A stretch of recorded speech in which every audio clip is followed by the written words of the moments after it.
کھلا ایک باب ہے، نام مجلس حسین کا ہوتا ہے، بیان دین کا کیا جاتا ہے، حقیقت کا کیا جاتا ہے، شریعت کا کیا جاتا ہے، اسلام کا کیا جاتا ہے۔ اور کیوں نہ کیا جائے؟ اس لیے کہ ہمیں دین اور شریعت بچا کے حسین علیہ السلام نے دی ہے۔ مجلس کرنے والا اپنے تئیں یہ نہ سوچے کہ وہ بڑا احسان کر رہا ہے، کہ وہ مجلس کر رہا ہے، نہیں، یہ اس کا کرم ہے کہ اس نے تمہیں اس قابل سمجھا ہے کہ تمہیں مجلس میں بلایا ہے۔ صلوات پڑھیے محمد وآلہ محمد۔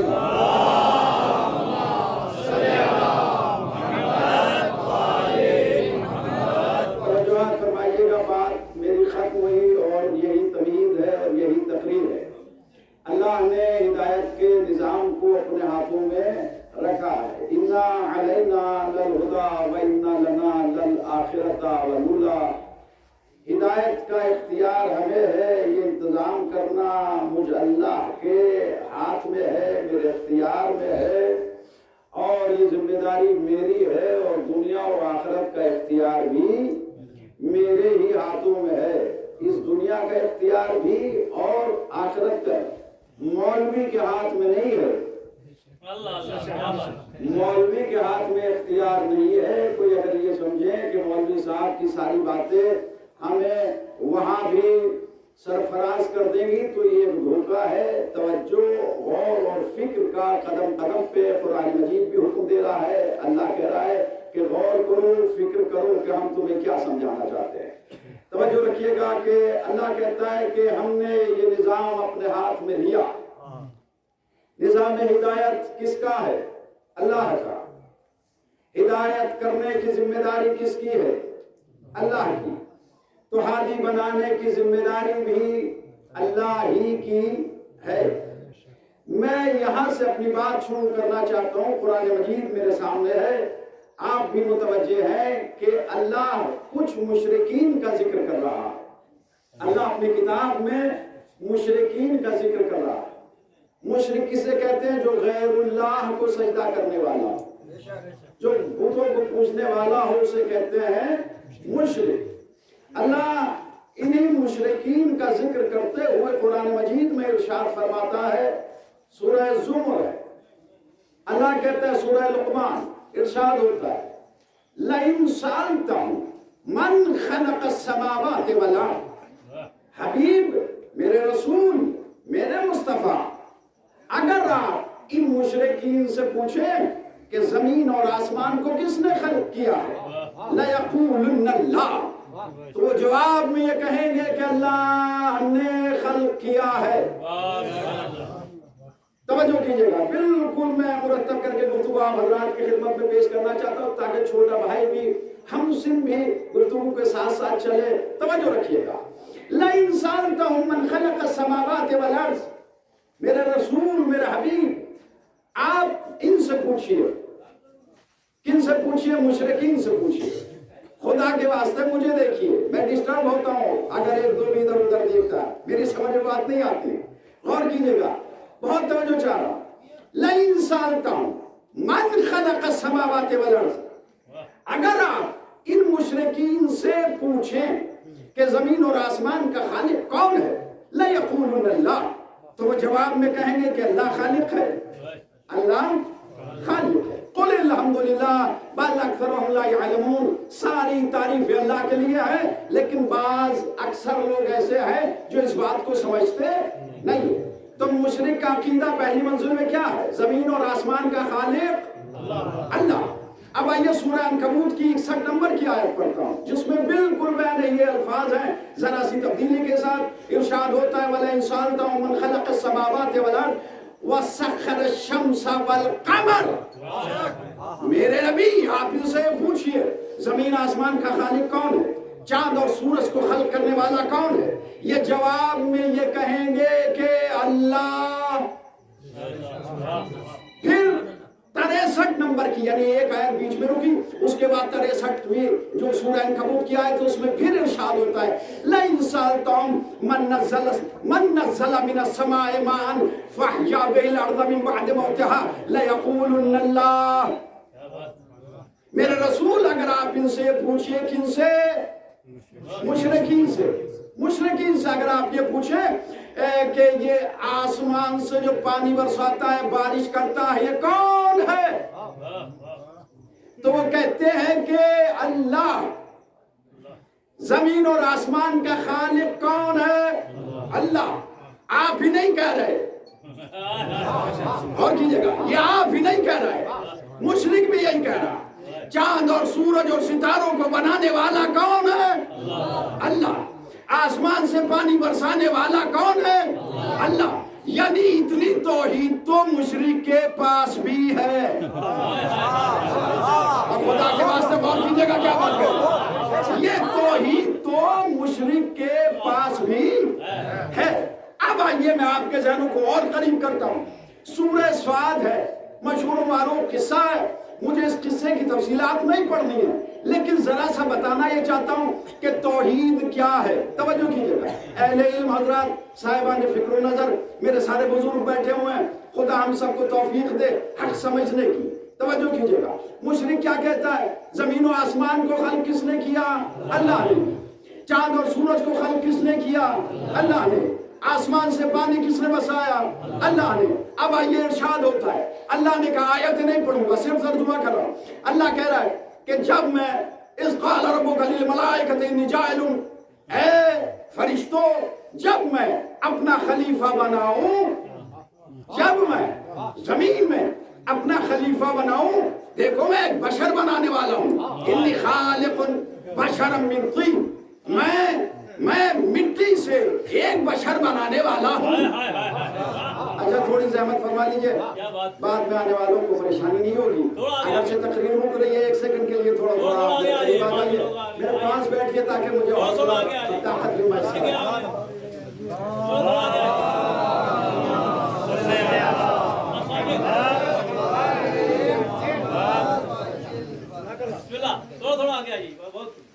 بہت بڑے صلوات پڑھ لیجئے محمد و آل محمد۔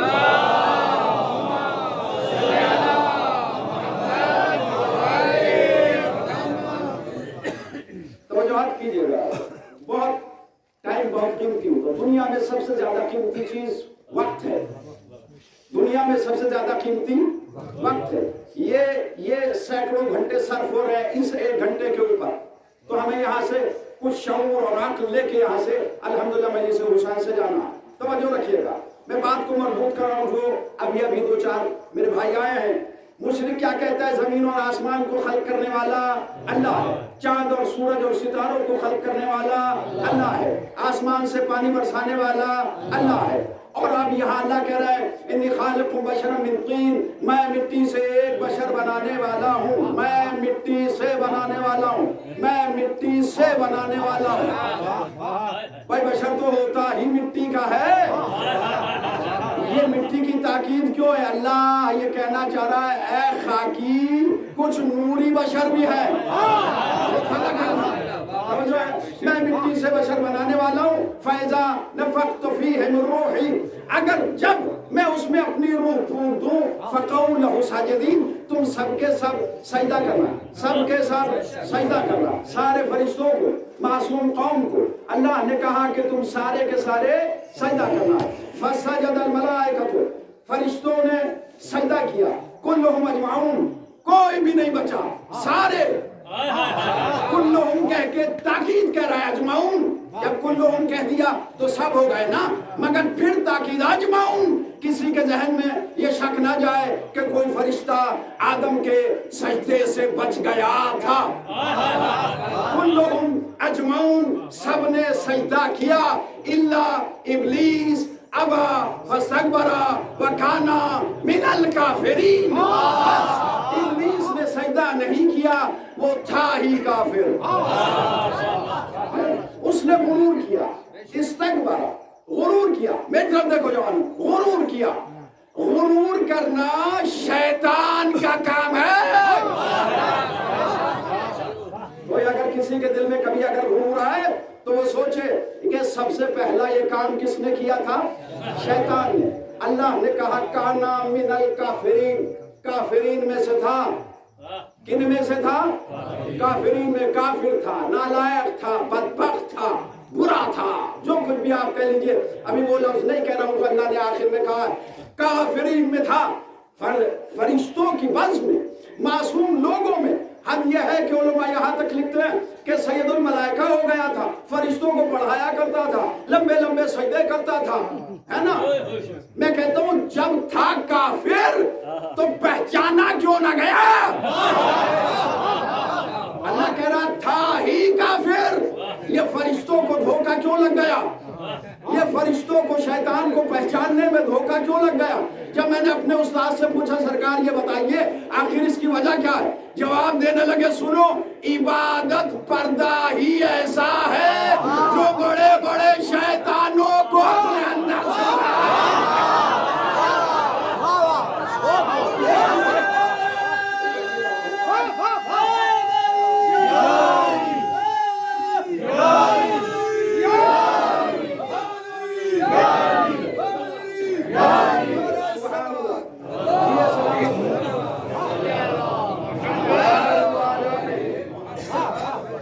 شریف پڑھا کرے تو بابا جب آرام پڑھا کرے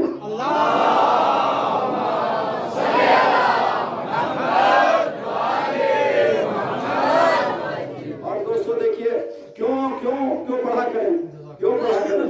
یہ کام اللہ والا ہے۔ اللہ نے دو کام اپنے سپورٹ کیے ہیں، بس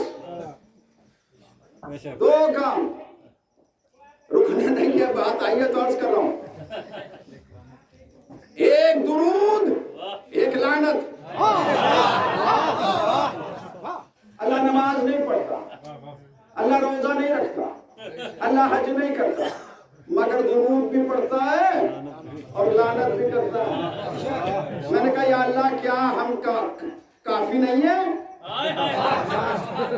کیا درود پڑھنے کے لیے یہ قرآن مجید کی آیات ہیں، صرف اشارہ کرو، کیا ہم کافی نہیں ہیں کہ ہم درود پڑھیں؟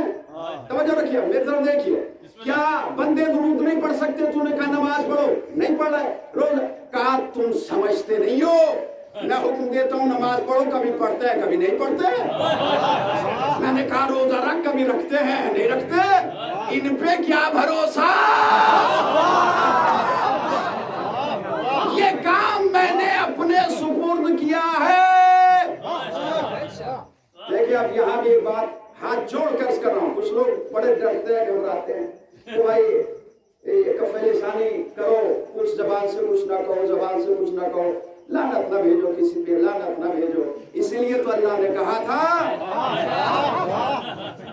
تم پڑھنا ان اللہ و ملائکتہ یصلون علی النبی ایھا الذین آمنوا صلوا علیہ وسلموا تسلیما، اور بہت ساری مختلف آیات ہیں جو اللہ کہہ رہا ہے ان الذین یؤذون اللہ ورسولہ یلعنهم اللہ ویلعنهم اللاعنون، اللہ کہہ رہا ہے جو میرے نبی کو اذیت دیتے ہیں ان کے اوپر لعنت ہے فی الدنیا والآخرہ۔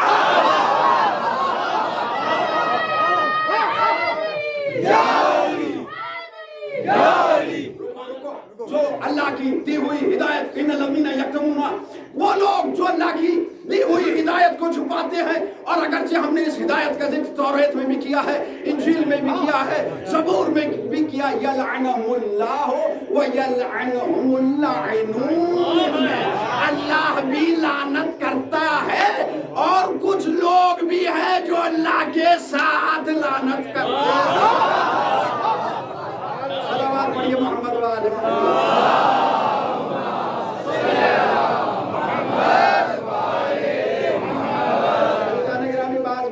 تقریر میں ایسے آتا ہے کہ کچھ لوگ گھبرا جاتے ہیں، چہرے کے آثار پڑھنے کا کام ہے ذاکر کا، ہے نا؟ یار میں قرآن پڑھ رہا ہوں، آیتیں پڑھ رہا ہوں، آپ میری بات کو مذاق سمجھ رہے ہو؟ بھائی دو کام ایسے ہیں، ڈرنا نہیں، اگر درود پڑھتے ہو تو تمہیں لعنت پڑھنا ہوگی، درود پڑھنا چھوڑ دو۔ تمہارے پڑھنے سے یا نہ پڑھنے سے کوئی فرق تھوڑی پڑتا ہے، اللہ پڑھتا ہے، فرشتے پڑھتے ہیں۔ اور یہ یاد رکھنا، بس ایک جملہ کہہ کے میں پڑھ رہا ہوں، مجھے تقریر کہاں لے کے جاتی ہے، غور کرنا، یاد رکھنا، اگر محمد و آل محمد علیہ السلام پر درود پڑھ رہے ہو تو یہ یاد رکھنا کہ جن ذاتوں پر، جس ذات پر درود پڑھا جاتا ہے اس میں عیب نہیں ہوتا.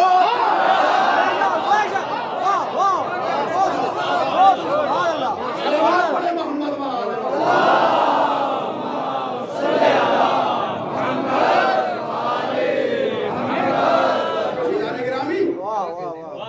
دین تیرے میرے گھر کا نہیں ہے. ہم درود بھی پڑھ رہے اور عیب بھی نکال رہے ہیں. حضور سرور کائنات کی ذات اقدس پر، ان کی آل پاک پر ہم درود بھی پڑھتے ہیں اور عیب جوئی بھی کرتے ہیں. لعنت ہو ایسے اسلام کے اوپر. اس لیے اللہ کہتا ہے تم پڑھو نہ پڑھو میں پڑھتا ہوں. مشرکین کی توحید کیا تھی؟ زمین و آسمان کا خلق کرنے والا اللہ، چاند اور سورج کا خلق کرنے والا اللہ، پانی برسانے والا اللہ. یہ واقعہ میں نے اس لیے آپ کی خدمت میں چھیڑا کہ ابلیس نے کیا کہا؟ قال ربی. اب آیت چھوڑو. کہنے لگا اے میرے رب، اے میرے، بولو میرے ساتھ، اے میرے رب. شیطان اللہ کو رب مانتا ہے یا نہیں؟ اللہ کو اللہ مانتا ہے یا نہیں؟ اس کے بعد کہتا ہے فانظرنی الی یوم یبعثون، مجھے مہلت دے دے. وہ یہ جانتا ہے کہ جب تک اللہ مہلت نہیں دے گا ملے گی نہیں. کیا مطلب؟ اللہ کو قادر بھی مانتا ہے، اللہ کو رب بھی مانتا ہے، اللہ کو قادر بھی مانتا ہے. آگے بڑھیے.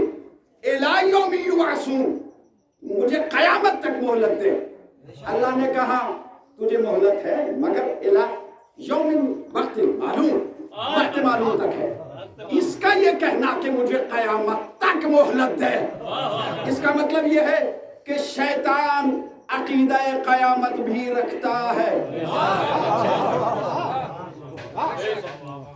اس کے بعد کہتے ہیں فَبِعِزَّتِكَ لَأُغْوِيَنَّهُمْ أَجْمَعِينَ.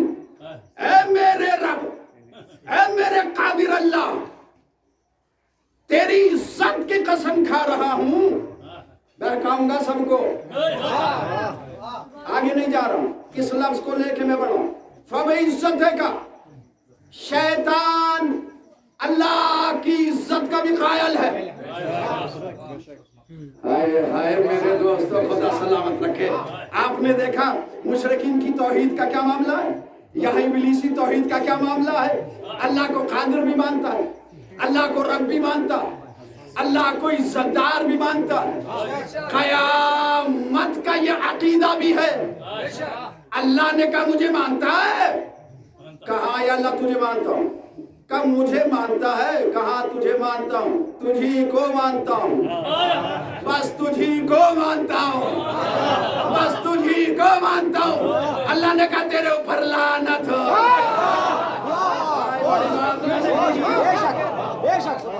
آپ غور تو کیجئے. اس نے کہا میں آج سے مٹی سے یہ وہ. اللہ نے کہا مجھے مانتا ہے. سرکار آپ کو مانتے یا اللہ تجھے مانتا ہوں، اور میں تو ایسا مانتا ہوں کہ بس تجھی کو مانتا ہوں. اللہ نے کہا تم بس تیرے اوپر لعنت. نکل جا یہاں سے، نکل جا. تو یہ ابلیسی توحید ہے. مجھے یہ بتائیے، جو اللہ کو رب مانتا ہے، جو اللہ کو خالق مانتا تھا، جو اللہ کی عزت کی قسمیں کھا رہا تھا، جو قیامت کے عقیدے کو رکھ رہا تھا، تو لعنتی کیوں؟ لعنتی کیوں؟ اس لیے لعنتی ہے کہ اللہ کے منتخب کیے ہوئے خلیفہ کو سجدہ نہیں کیا. اللہ کہہ رہا ہے اسے میں نے مصطفیٰ بنایا. ان اللہ اصطفیٰ آدم نوحا ونوحا وآل ابراہیم وآل عمران علی العالمین. ہم نے عالمین پر، ایک عالم پر نہیں، عالمین کے لیے یہ ہمارے مصطفیٰ ہیں. کسی کو کوئی اعتراض نہیں ہونا چاہیے، اس لیے کہ ہدایت کا ذمہ مجھ اللہ کے ہاتھ میں ہے. میں جسے چاہوں منتخب کروں، میں جسے چاہوں منتخب کروں. لہذا اللہ نے آدم کو منتخب کیا. پہلا انتخاب حضرت آدم علیہ السلام. ان اللہ اصطفیٰ، اللہ نے منتخب کیا، مگر سوال یہ ہے کیوں منتخب کیا؟ اور رکھیے گا اچھا دیکھ لیجیے آپ بھی ایک مرتبہ جو دو چار دیکھ رہے ہیں پیچھے آنے والوں کو دیکھ رہے ہیں، میں رک رہا ہوں اتنے صلوات پڑھیے محمد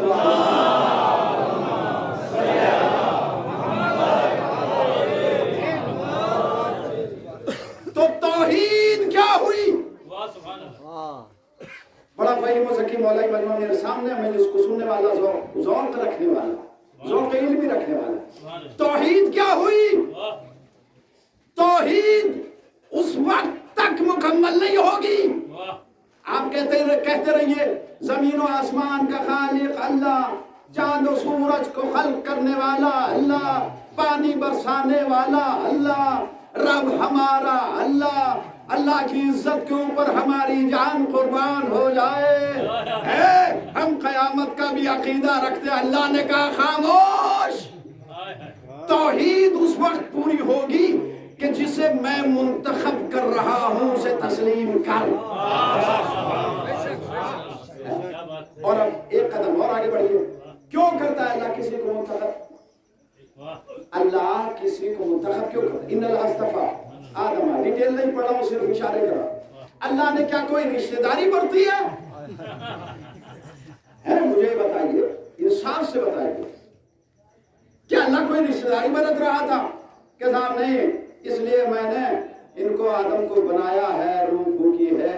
نہیں، اللہ نے کہا روح پھونکی ہے، کمال دیا ہے، تب منوایا ہے۔ اور میں اردو زبان کا لفظ کہہ رہا ہوں، جس کے تک پہنچے اور انشاءاللہ بعد میں پہنچا، اللہ کھوکھلوں کو نہیں منواتا۔ جب تک اندر کچھ نہ بھرا جائے، سلنڈر میں جب تک گیس نہ بھری جائے، فَإِذَا نَفَخْتُ فِيهِ مِن رُوحِي، جب میں اس میں اپنی روح پھونک دوں تب تم سجدہ کرنا۔ کیوں اللہ نے منتخب کیا؟ ارشاد ہوتا ہے وَعَلَّمَ آدَمَ الْأَسْمَاءَ، ہم نے آدم کو علم کی بنیاد کے اوپر منتخب کیا ہے۔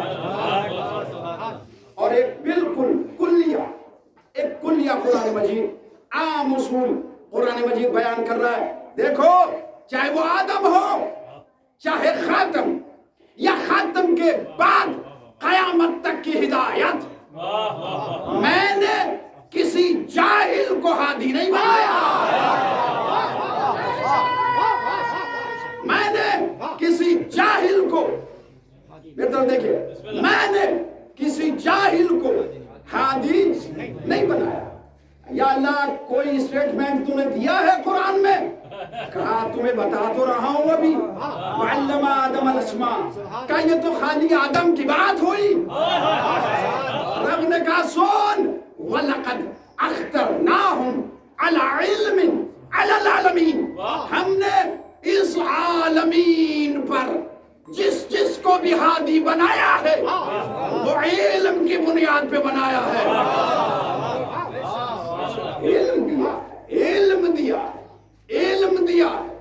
علم اس لیے ضروری ہے کہ جب خود نہ پتا ہو کہ راستہ خطرناک ہے، آپ تو رہتے ہی خطرناک راستوں، آپ کو تو سمجھانے کے لیے کوئی دقت ہی نہیں ہے نا؟ لَأَقْعُدَنَّ لَهُمْ صِرَاطَكَ الْمُسْتَقِيمَ، نئے صراط مستقیم پر کہاں بیٹھا ہوا ہے ابلیس؟ صراط مستقیم پر، سیدھے راستے پر ابلیس بیٹھا ہے گمراہ کرنے کے لیے۔ یہ سڑک میں گڈھے نہیں ہیں، یہ سڑک میں گڈھے نہیں ہیں، یا گڈھوں میں بھی سڑک نہیں ہے، دونوں صورتوں میں بچا جا سکتا ہے۔ گڈھے سڑک میں ہوں تب بھی احتیاط سے نکال لیجئے گا گاڑی، اور گڈھوں میں سڑک ہو تو تھوڑی دیر کے لیے آپ بھی اتر جائیے گاڑی سے، کیا پریشانی ہے؟ لیکن ان راستوں پہ آپ محفوظ رہ سکتے ہیں، لیکن صراط مستقیم پہ ابلیس بیٹھا ہے۔ راہبر ایسا ہو کہ جو ابلیس کو مات دے دے، ابلیس سے مات نہ کھائے۔ اللہ عبادک منہم المخلصین، مخلصین نہیں، مخلصین، سارے مسلمانوں کے لیے بغیر تفریق بدو ملت، کوئی سنی شیعہ بریلوی اہل حدیث کی بات نہیں، قرآن مجید سے مخلصین تلاش کر لو، نجات ہی نجات ہے۔ اس لیے کہ اس نے کہا تھا سب کو بہکاؤں گا، مخلص نہیں بہکیں گے۔ مخلص بہک سکتا ہے، مخلص نہیں۔ پوچھو قرآن سے کہ مخلص کون ہے، مخلص کون ہے؟ قرآن نے کہا مخلص وہ ہوتا ہے جو نماز پڑھ کے اللہ سے دعا کرتا ہے کہ یا اللہ اس نماز کو قبول فرما، یہ ہے مخلص۔ مخلص وہ ہوتا ہے جو نماز پڑھتا ہے اگر حالت رکوع میں انگوٹھی دے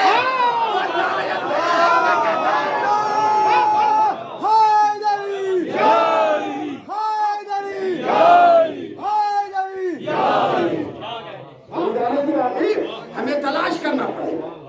مخلص وہ ہوتا ہے جو میدان جہاد میں جاتا ہے تو اللہ سے دعا کرتا ہے یا اللہ میرے قدم نہ ڈگمگائیں، میرے قدم نہ زلزلے میں آئے، میں ڈر نہ جاؤں، مجھے فتح دے، مجھے نصیب کر، مجھے فتح نصیب کر، کامیابی و کامرانی۔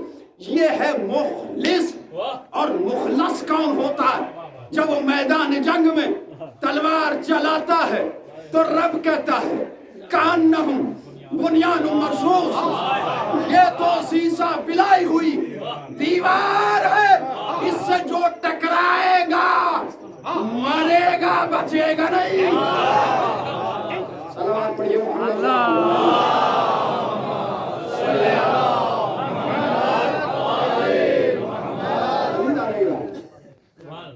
بڑا واضح ہے، دین بہت واضح ہے، دین بہت واضح ہے۔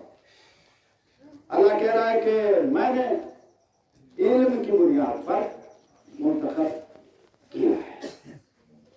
4 آیتیں میں یہاں پڑھوں گا، زیادہ نہیں، 4 آیتیں، اس کے بعد دیکھتے ہیں کیا بچتا ہے وقت۔ اللہ کہہ رہا ہے کہ اے میرا نبی، اے میرا حبیب، قل هل يستوي الذين يعلمون والذين لا يعلمون۔ میرا نبی آپ ان سے کہیے اور ان کو بتائیے کیا جاہل اور عالم برابر ہوتے ہیں؟ برابر۔ آپ کی خدمت میں نے عرض کیا اللہ نے علم کی بنیاد کے اوپر ہادی مقرر کیے، وَلَقَدْ اخْتَرْنَاهُمْ عَلَى عِلْمٍ عَلَى الْعَالَمِينَ۔ علم کی بنیاد کیا ارشاد ہوتا ہے؟ اے میرے نبی قل هل يستوي الذين يعلمون والذين لا يعلمون، سورہ زمر ہے۔ میرے نبی ان کو بتا دو، مسلمانوں کو سمجھا دو، قیامت تک کے ہر فرد کو یہ بتا دو کہ عالم اور جاہل برابر نہیں ہے۔ بہت غور کیجیے گا عزیزان گرامی، آپ نے مجھے حوصلہ دیا یہاں تک، لہذا مجھے حوصلہ ہو رہا ہے کہ میں پھر قرآن مجید کی طرف پلٹاؤں، لہذا آپ مجھے حوصلہ دیتے رہیں تاکہ میرے لیے گفتگو کرنا آسان ہو۔ ٹھیک ہے نا؟ عالم اور جاہل برابر،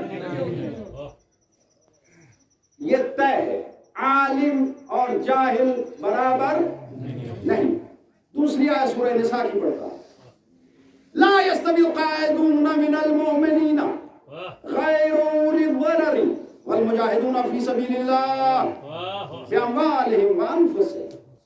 دیکھو جو اپنے گھروں میں بیٹھے ہیں، جو اپنے گھروں میں بیٹھے اور مجبور بھی نہیں ہیں،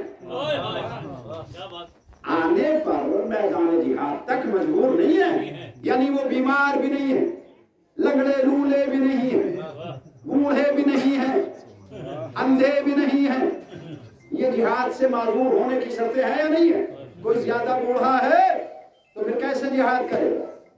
کوئی لنگڑا لولا ہے کیسے جہاد؟ اگرچہ تاریخ میں یہ سارے واقعات موجود ہیں کہ بڑے بڑے بوڑھوں نے جہاد کیا، بڑے بڑے پاؤں سے جو لنگڑے تھے، لنگ تھا، انہوں نے جہاد کیا ہے۔ ان طرف میں نہیں جا رہا ہوں، آنکھیں جن کے نہیں تھی انہوں نے بھی جہاد کیا ہے، مگر شرط یہی ہے کہ آدمی کو کوئی پرابلم نہ ہو، کوئی پریشانی نہ ہو۔ قل لا غلام قل لا يستوي القاعدون جو گھروں میں بیٹھے ہیں اور کوئی پریشانی بھی نہیں ہے وہ ان کے جیسے نہیں ہیں جو میدان میں جہاد کر رہے ہیں۔ فضل اللہ، درمیان کا ٹکڑا چھوڑ دو، فضل اللہ المجاہدین علی القاعدین اجرا عظیما، مجاہد کو بڑا اجر ہے، گھر میں بیٹھنے والے کا وہ اجر نہیں ہے۔ آپ زحمات اٹھا کے یہاں مجلس لگائیں، آپ کا اجر اور ہے، آپ کا اجر اور ہے، اور جو گھروں میں بیٹھے ہیں نا بغیر کسی زحمت کے، کچھ سماج اور معاشرے میں اس ٹائپ کے لوگ ہوتے ہیں نا کہ وہ اپنے آپ کو اتنا بڑا سمجھنے لگتے ہیں کہ ان کی نگاہ میں اس مجلس حسین کی کوئی وقت نہیں رہتی۔ ارے کیا بیٹھتے ہیں باتیں ہیں، 20 لوگ آتے ہیں، تمہیں مانت پتہ ہی نہیں۔ بہرحال میں مانی جا رہا ہوں، اجرا عظیما، مجاہد کا اجر بہت بڑا ہے، جو گھر میں بیٹھا ہے اس کا وہ اجر نہیں ہے۔ غور کیجئے گا، جب بغیر کسی ضرر کے، بغیر کسی پریشانی کے کوئی گھر میں بیٹھا رہے اسے مجاہد کا اجر نہیں ملے گا، تو جو میدان تک بھی پہنچے اور میدان جہاد میں نہ ٹکے اسے بھی مجاہد کا ثواب نہیں، اسے بھی مجاہد کا ثواب نہیں ہے۔ آئیے تیسری منزل پر اللہ کہتا ہے یا ایھا الذین آمنوا، یا ایھا الناس، اے لوگو ہم نے تمہیں ماں اور باپ کے ذریعے سے اس دنیا میں بھیجا ہے، ماں اور باپ کے ذریعے اس دنیا میں بھیجا اور تمہارے قبیلے بنائے، تمہارے قریے بنائے، ٹھیک ہے، مگر فضیلت کا معیار چودھری ہونا نہیں ہے۔ اب مجھے یہاں کے قبیلوں کے نام یاد نہیں ہے، مجھے چودھری کی یاد آتا ہے تو میں چودھری کہہ دیا، کوئی برا نہ لگے۔ توجہ کیجئے گا، معیار اللہ کے نزدیک کیا ہے؟ اِنَّ اکرمکم عند اللہ اتقاکم، دیکھو جو تم میں سب سے زیادہ متقی ہے اللہ کی نگاہ میں سب سے زیادہ مکرم و محترم و مشرف و عزتدار وہ ہے۔ تقوی والا اللہ کی نگاہ میں محترم ہے، اللہ کو تقوی والا پسند ہے، لقوی والا نہیں۔ اللہ کو تقوی والا پسند ہے، لقوی والا بتاؤں میں لقوی والے کون ہوتے ہیں؟ چھوڑیے رہنے دیجئے، پھر پوچھئے گا کبھی۔ لقوی والے وہ ہوتے ہیں کہ جن کا چہرہ ہمیشہ ٹیڑھا ہی رہتا ہے، وہ زندگی بھر اسی انتظار میں رہتے ہیں کہ کوئی ہمیں سلام کرے، کوئی ہمیں سلام کرے، کوئی ہمیں سلام کرے۔ اس زمان نے ہمیں سلام نہیں کیا، انہوں نے ہمیں سلام نہیں کیا، وہ تو ایسے ہیں، وہ تو ویسے، کبھی خدا کا بندہ کسی سے ہنس کے بات ہی نہیں کرتا۔ یہ تقویٰ نہیں ہے۔ اور میں کبھی کسی مجلس میں جملہ کہا تھا، کبھی زندگی میں ایک بار اپنے سے چھوٹے کو سلام کر کے دیکھ، اگر کوئی بزرگ اپنے سے چھوٹے کو سلام کرے گا وہ چھوٹا مرتے مر جائے گا مگر بزرگ کو سلام کرنا نہیں چھوڑے گا۔ اِنَّ اَکْرَمَکُمْ عِندَ اللَّهِ أَتْقَاکُمْ، اللہ کے نزدیک جو زیادہ مکرم اور محترم ہے وہ متقی ہے۔ پہلی منزل علم، فضیلت کا پہلا معیار بولو یار علم، دوسرا معیار جہاد، تیسرا معیار تقویٰ، چوتھا معیار ارشاد ہوتا ہے سورہ سجدہ افمن کان مومنا کمن کان فاسقا لا یستوون، دیکھو مومن اور فاسق برابر نہیں ہوتے، مومن مومن ہے، فاسق فاسق ہے۔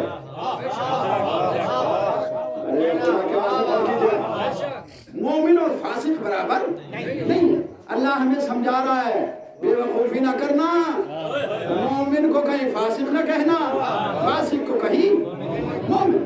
توجہ، اللہ نے کمالات کی بنیاد کے اوپر ہادی معین کیے ہیں، چاہے وہ انبیاء ہو چاہے وہ ائمہ ہو، جب تک کوئی معیار فضیلت نہ ہوگا جب تک کوئی قابل اطاعت نہیں بن سکتا۔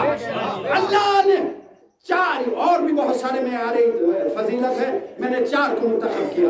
اللہ کہتا ہے یہ خاص چار ہیں معیار فضیلت، اگر کسی انسان میں یہ چاروں چیزیں پائی گئی تو اپنے زمانے کا سب سے افضل ہے، سب سے اعلیٰ ہے، سب سے اولا ہے، سب سے مکرم ہے، سب سے محترم ہے، سب سے مشرف ہے، سب کا مولا ہے، محترم مکرم مشرف، وہی تو مولا ہوگا نا۔ اب توجہ کیجئے گا، معیار فضیلت چار چیزیں ہیں، چار چیزیں، ایک علم، ایک جہاد، ایک تقوی، ایک ایمان۔ میری جان قربان ہو جائے میری قوم کے نوجوانوں کے اوپر، خدا آپ کے ذوق ایمانی کو بالندگی عطا فرمائے۔ توجہ، معیار فضیلت کی بار بار اس لیے تکرار کر رہا ہوں تاکہ یہ اہم بات ہر ذہن میں اور کانوں کے ذریعے سے دل میں اترے۔ قرآنی فیصلہ ہے۔ معیار فضیلت کیا ہے؟ علم، جہاد، تقوی، ایمان۔ خدا کی قسم، سر پہ ایمان قرآن رکھو۔ میں شیعہ قوم کی نمائندگی میں یہ بات کر رہا ہوں، ہم خدا نخواستہ کسی کے مقابلے میں علی کو نہیں لاتے۔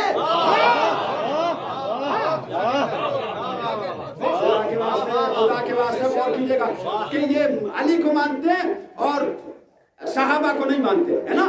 خدا گواہ ہے، یہ بھی الزام ہے ہمارے اوپر، ہمارے جیسا صحابہ کا ماننے والا کون ہوگا؟ تم خالی بات بناتے ہو، جو صحابہ کا عمل ہے وہ اس عمل پہ تم نہیں چلتے۔ قسم خدا کی، ہم نے علی کو کسی کی مخالفت میں نہیں مانا۔ معیار فضیلت اللہ کہتا ہے علم ہے، جہاد ہے، تقوی ہے، ایمان ہے۔ لاؤ علی ابن ابی طالب کے جیسا، علی کے جیسا عالم لاؤ، علی کے جیسا مجاہد لاؤ، علی کے جیسا متقی لاؤ،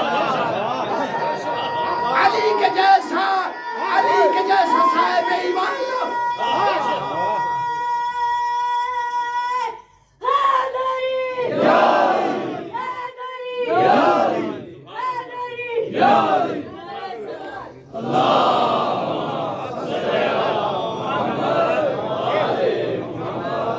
توجہ کیجئے، علی کے جیسا عالم لاؤ۔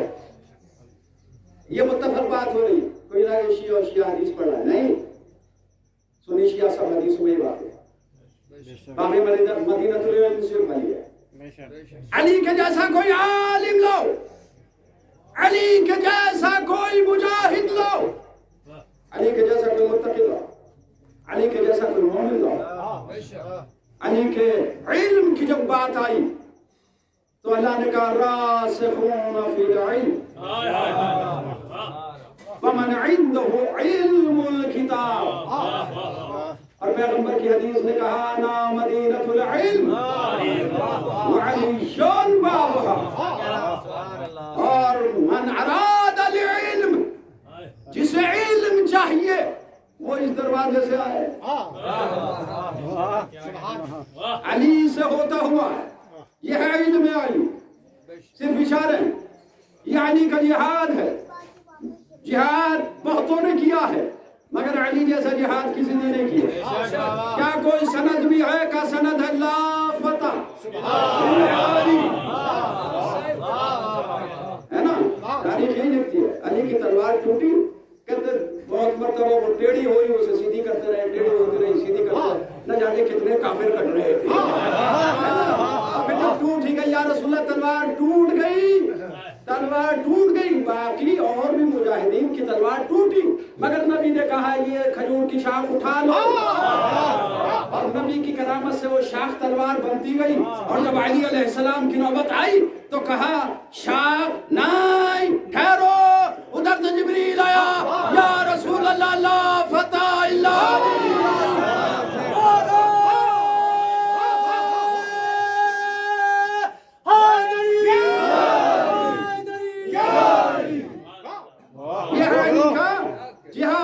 یہ ہے علی کا جہاد، علی کا تقوی۔ میں نہیں کہہ رہا ہوں خاکم بدن میری زبان جل جائے، ہمیں کیا حق؟ ہم علی کو پہچانے تو علی کی فضیلت اپنی طرف سے بیان کریں. جو نبی کریم نے بیان کر دیا اس کو بیان کرتا ہے. جب منزل تقویٰ آئی تو پیغمبر نے کہا ہوا امام المتقین، علی امام المتقین ہے. اور بات جب ایمان کی آئی تو نبی نے مومن نہیں کہا برد الایمان کلو، کل ایمان کل کفر کی طرف جا رہا. علی کسی مومن کو نہیں، کل ایمان کو علی کہتے ہیں. فضیلت کے معیار اللہ نے بتایا ہے، علم ہے، جہاد ہے، تقویٰ ہے، ایمان. ایک اگر آپ اجازت مجھے دے تو ایک روایت بھی پڑھیں گے. صلوات علی محمد